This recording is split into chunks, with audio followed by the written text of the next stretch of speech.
So this is going to be the story about how me and my buddies almost, okay, got arrested by the police.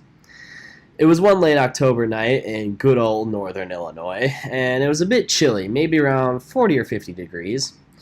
I was hanging out with some buddies named Jack, Dennis, Adrian, and Steven.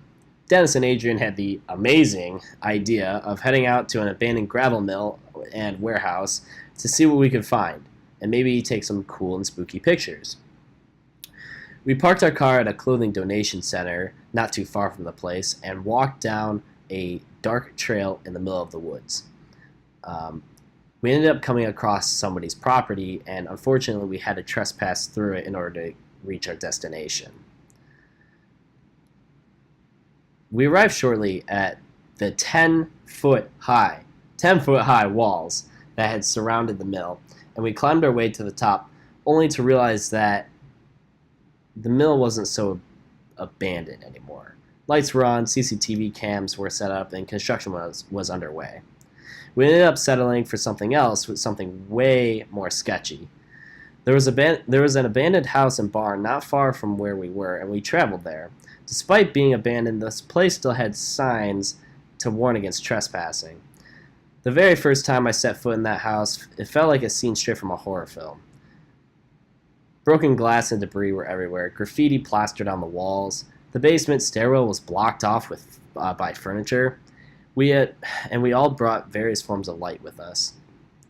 We cleared each room of the house military style to make sure that we were safe. In a room upstairs, we found a black shoulder bag. There was no one else in the house, but someone left this here, and it certainly wasn't us. Curiosity was flowing through us, but so was fear. We decided that it was too risky to pick it up and check what was inside, so we left. We came back the following night, and this time it was just me, Jack, Dennis, Adrian, and a new guy named Matt. Matt was pretty anxious about going.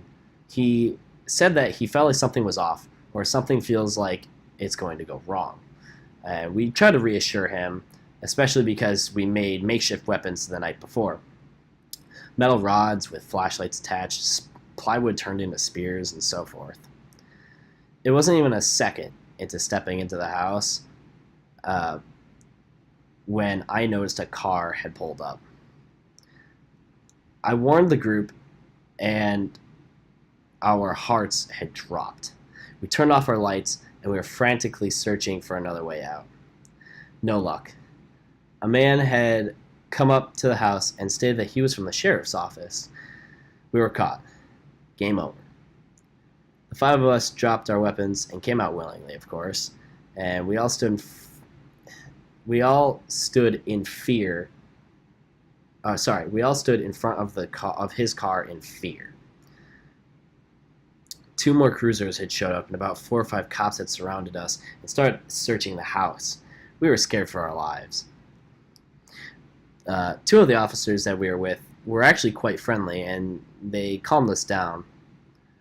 What was only minutes felt like hours, until the officer who caught us finally came out of his car. He said, "Well, I should damn well arrest you guys right now, since this place is a known drug dealing spot for gangs. But you guys look clean, and you seem like you learned your lesson. Don't let me catch you here again." We ended up thanking him, and we raced back to our car. We drove home in silence and never went back again. We had no idea that this place was for gangs. But we learned our lesson, and we got out safely.